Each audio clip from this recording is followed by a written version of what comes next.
What's up, everybody? Welcome to 2017. Welcome to the new year. The future. The big future. And in the future, we put wires in our head. Yeah, and we play really, really bad FMV games. We sure do. Like Wirehead. Let's take a look. This is Super Street Fighter 2 for the Sega Genesis. This is the largest of all retail Genesis games at 5 megabytes.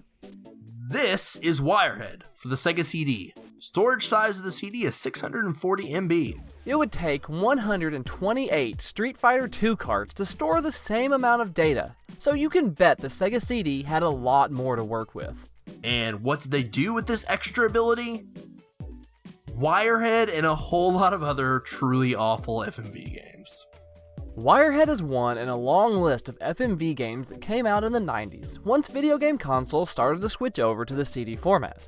Instead of focusing on gameplay advancements or nifty 3D graphics, the industry decided, for whatever reason, that they should just make movies that local access channels wouldn't even air, and they have such limited gameplay they could barely be considered games. Really, more along the lines of a choose-your-own-adventure movie with one correct path and hours upon hours of failed choices. Hey, now, I actually really enjoy FMV games. Sure, they're shallow experiences and the acting is horrific, and they look like garbage compared to actual movies, and they tend to stick around past their welcome, but... well, I can't think of a but. I thought you said you liked FMV games? I can still like a thing that I recognize as awful. Released in September of 1995 by Code Monkeys and MGM Interactive, Wirehead was one of the last games released for the Sega CD, and very ambitious compared to other entries on the system. In Wirehead, you play as Ned Hubbard, a mild-mannered family man who is involved in a car accident but saved by the implantation of a wire in his head. Not really sure how this helped, but apparently it did. Wirehead is actually a science fiction term used for people who, you guessed it, have wires in their heads. Characters in Ringworld use them to stimulate the pleasure center of their brain. There's even an episode of House that deals with the main character trying to get one installed. So, really what you're saying is that Ned is a mild-mannered, drug-addicted cyberpunk? Maybe.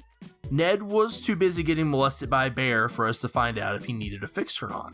Wirehead is presented just like any other low budget movie shot with a 10-year-old consumer-grade camera, where you're given button prompts to choose from while the character runs for his life and sometimes even fights back.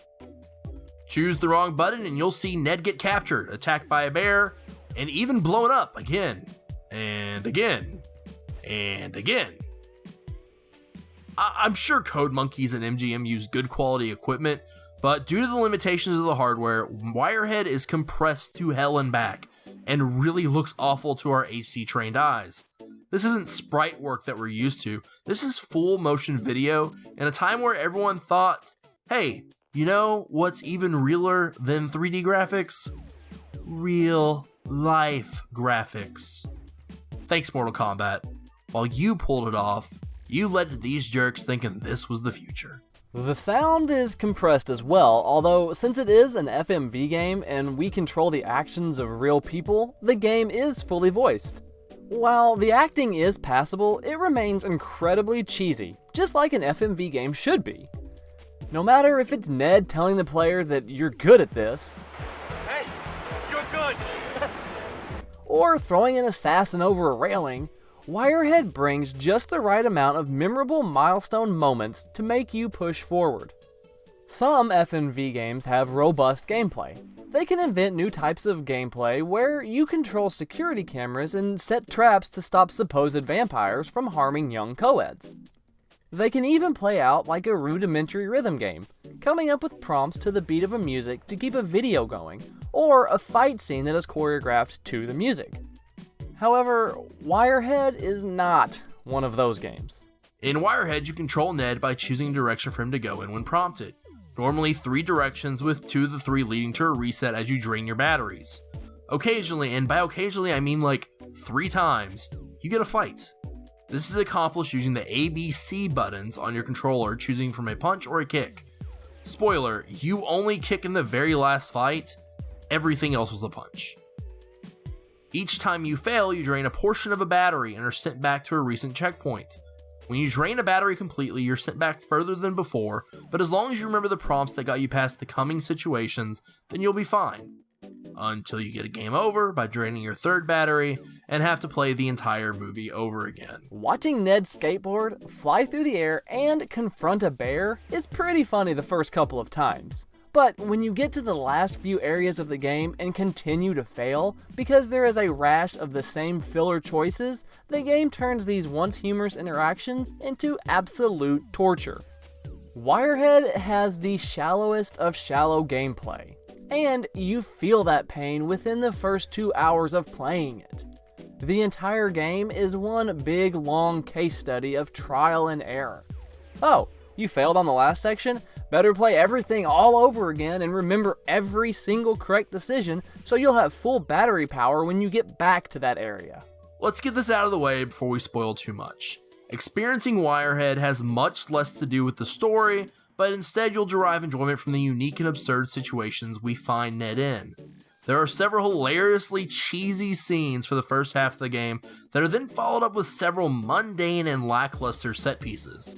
Playing the first half of Wirehead is really all you have to do if you want a fun, exciting, and insane trip with our lovable dad of two, Ned Hubbard. After that, the game is the same throwaway garbage that FMV games have become synonymous with. If you're interested in the story though, here we go. You play as Ned Hubbard. Well, in a bit of fourth wall breaking, which is common among FMV games, you actually play as you. You see, Ned was involved in an accident and was saved by attaching a wire to his head that allows anyone with the correct device to control his actions. You'll first be introduced to Ned's condition when his kids steal his remote during a nap and then make him perform for their amusement. I'm not going to tell Ned how to parent, mainly because he's just a fictional character in a low-budget FMV game. But dude, you can't be letting your kids literally push your buttons like that. Anyways, you soon receive a warning that someone is coming to get you from Dr. Owa, the man who puts the wire into Wirehead. Get it? He literally put the wire into Ned's head. Wirehead, the title. I actually like the title of the game. Immediately after this, our hero is confronted by two men posing as FBI agents. But we know the truth. We must control Ned as he first escapes his house and then runs through the streets to get away from this less than scrupulous duo. And that's really the whole game. You control Ned through a predetermined path, through his house, his neighborhood, a fight with a bear, a western town, and more, all with a little trial and error.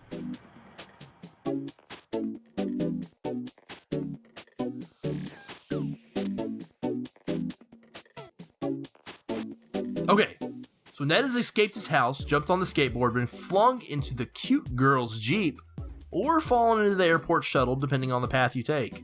You end up at the airport and jump into the baggage chute, which totally isn't a huge security risk, and end up on a flight. Ned's been reported as a fleeing fugitive and the flight attendants have figured him out. Time to go to the bathroom and bang it out with a smoking hot redhead, right? Wrong. She's a bad guy who is going to cut your heart out. And you didn't even get to make out with her. So instead, Ned jumps out of a plane without a parachute. But luckily, which really, other than the fact that this is a script written by 12-year-olds, luck is all Ned has, a giant inflatable raft saves Ned's life. And what would luck have in store for Ned but to immediately be whitewater rafting? Hey, you're good. Hey, you're good. We know, Ned. But wait, waterfall! Help me out.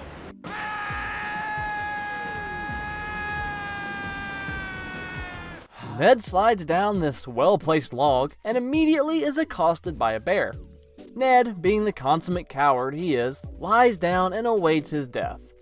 Fortunately for him, bears are the fashionistas of the forest, and all it was interested in is ridding Ned of that horrible vest that he was wearing. You then wander into Westworld, where everyone's a robot and there for your pleasure. Except for this one, and well, this guy doesn't like you talking to his girl. But you do get to get in your first fight, so that's cool. You're quickly arrested and thrown in the pokey, but a daring reporter comes and steals an officer's gun to set you free. she does realize that's against the law, even though Ned was being set up, right? Like, she's still committing a felony. Once out the back door, you are given a choice between 3 vehicles. 2 that are actually vehicles, and another that's just a wagon. So of course, we took the wagon. After a quick but physics-defying ride, you bum another ride and end up at the Good Doctor's hotel room. Which, after some short exposition about bad guys wanting Ned's wire... I'm sure all the bad guys want his wire. Anyways, after a short exposition about bad guys wanting Ned's device... I'm sure all the bad guys want Ned's device. Anyways, after some short exposition about bad guys wanting to reproduce Ned's medical procedure... I'm sure all the bad guys want to reproduce Ned's medical procedure. Okay, this place gets shot up by our femme fatale, but you escape and steal a car and quickly crash. Fortunately, the bad guys pull you to safety and you wake up in their lair within a pseudo-abandoned factory. You escape their clutches, finally, and once you knock Heels to her almost certain death, the game really starts to lose its luster. Another car chase with many ways to cause your car to explode, straight to a yacht where the bad guys are keeping your family, who you save, then do another car chase to your reporter friend's editor's office, and a final fight with Heels. This portion of the game is less interesting and drags out way too long. Once you defeat Heels once and for all, Dr. Oza gets all handsy and decides he'll make Wirehead's sequel with Heels by stealing her agency as a human being with invasive medical procedures. Luckily for all of us, the police must have intervened because there was never a sequel to this pile of garbage. JK, Ned holds a press conference saying she's in surgery and thanking us for our help. Wirehead is a fun diversion for about 40 minutes, then quickly goes to hell, and I never want to play it again, so help me God, I want the 4 hours it took us to get this right back. Why the hell did we play this pile of crap? God, no please, no God, no please don't take So, it back. as you can see, we would recommend for you to pass this game up. Don't buy it, don't play it. Go do something else productive.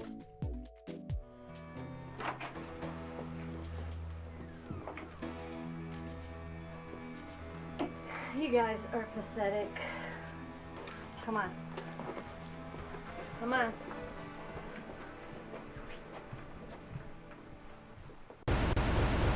Yeah, so the Oh, beginning of that God.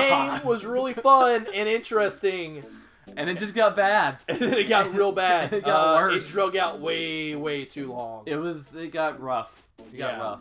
Yeah, you can play at the beginning though and still have a good time, or Yeah. you can go to our Let's Play channel Yeah, you can go there and look at all of the episodes. and watch our playthrough, and you hear exactly suffering. when our heart breaks. Yeah, you just get to witness all of our suffering. It's real fun.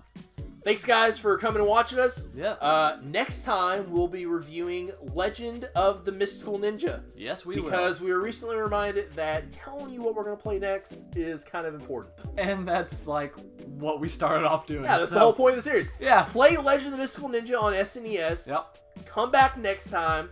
Let us know what you thought. Please do that. All right. See you guys next time. Like and subscribe. Bye.